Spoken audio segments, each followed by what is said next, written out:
Hello everyone, welcome to my channel.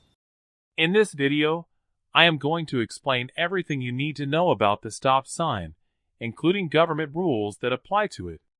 You will learn the correct stopping positions at a stop sign, and how the configuration of an intersection affect where you must stop.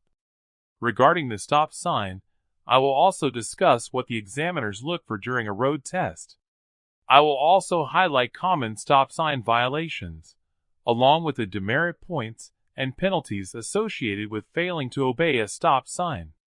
This video is especially helpful for new drivers, road test preparation, and anyone looking to improve safe driving skills. Stick around until the end to catch the complete guide.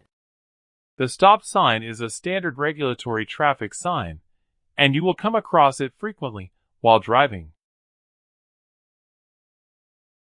It's octagonal, that means it has 8 sides, and it has a bright red background with bold white letters.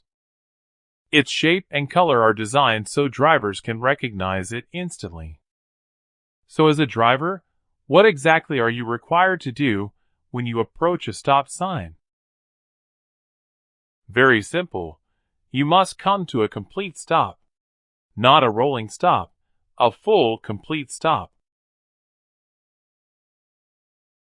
So the first question we need to answer is, where should you stop when you come to a stop sign?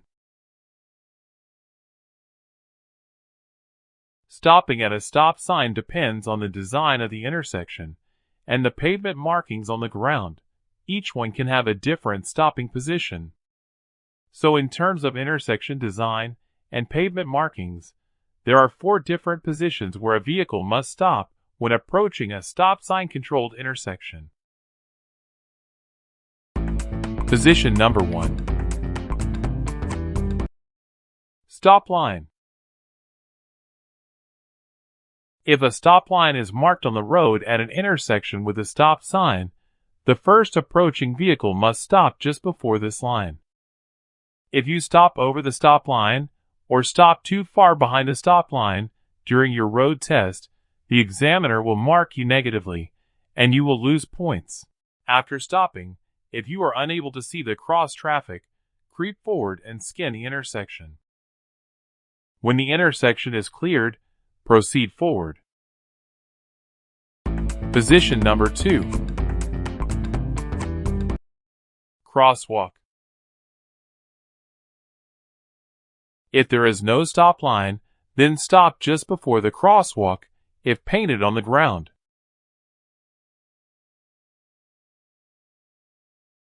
If you stop over the crosswalk during your road test, the examiner will mark you negatively, and you will lose points.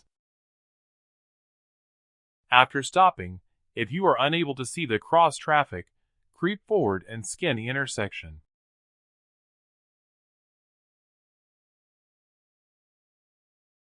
When the intersection is cleared, proceed forward. Position number 3. Edge of the sidewalk.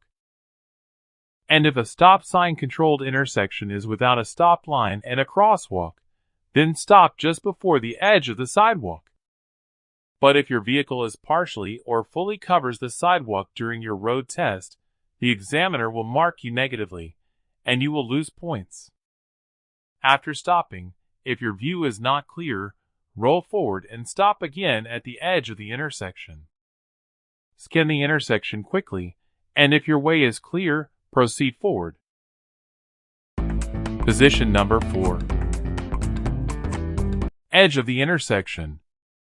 And if an intersection with a stop sign is having none of the aforementioned stopping positions, then stop at the edge of the intersection. Scan the intersection quickly, and if your way is clear, proceed forward. Now the second question we need to answer is, how long are we required to stop at a stop sign? The answer is very simple. The MTO doesn't specify the amount of time you must remain stopped at a stop sign. The rule is simply that you must come to a complete stop before proceeding safely, and it usually doesn't take more than 2 seconds. After stopping, Remember the golden rule: look left, right, and left again. Check for any approaching vehicles or pedestrians.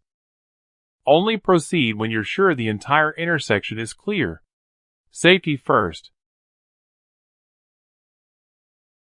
After having a full stop, don't impede the flow of other traffic while your way is clear.